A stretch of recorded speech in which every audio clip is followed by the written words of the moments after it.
Christy Mazurek on the left, Michael Caputo on the right.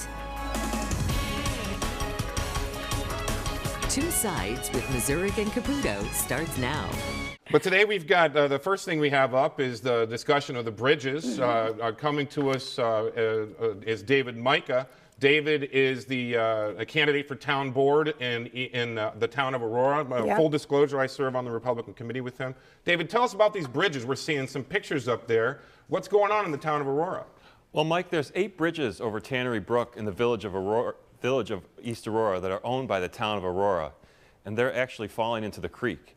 In 2010, there were these bridges failed the first of 4 inspections, and the town did nothing about them. Jolene Jeffy and Sue Freeze, they're members of the town board. They failed to warn the residents about these bridges. There's a bridge over Whaley Street that's literally falling into the creek. The side retaining wall is collapsing, and the sidewalk's falling into the creek. When Chris Lynne and I found out about this, and that this has been going on for 3 years, we went to the town board meeting in June to ask about it. And then the town is actually fighting against the village to find out who owns these bridges. There's 100 years of legal precedent that they're going against, and the town and the village relationships are being really soured. This is definitely going into the litigation. You know, got to be honest with you, though. Jeffy has said she would have been here. She's on vacation, but the same thing's happening in my neck of the woods in Lancaster. Got to be honest with you.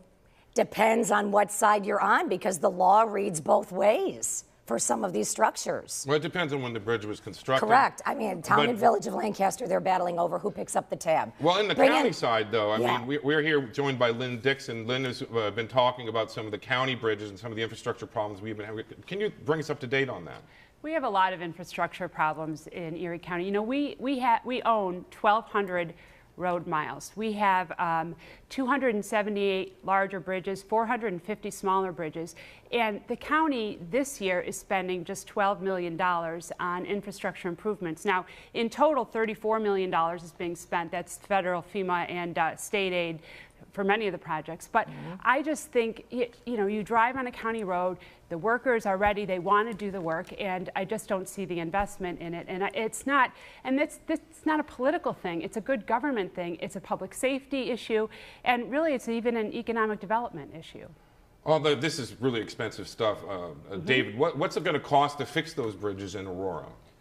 Well, you know, the town won't even talk about it right now. They say it's not even a problem. I just really want to get a structural engineer in there to take a look at it and see what's going on. But the town refuses to even do that.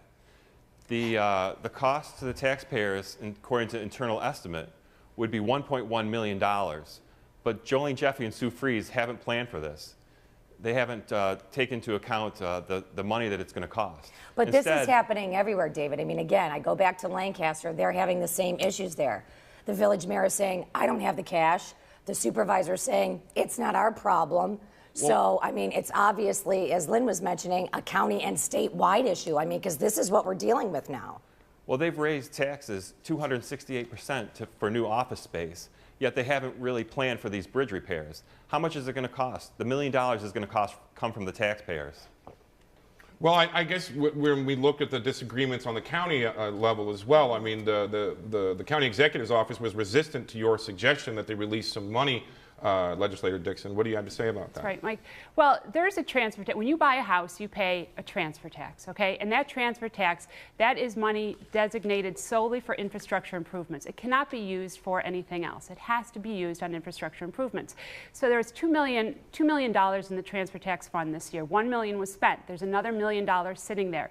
You've paid the tax when you bought the house. It cannot go to the general fund. It has to be used on infrastructure improvements. I'm saying let's spend it on infrastructure improvements. You either pay now or you pay later, and you pay a lot more later.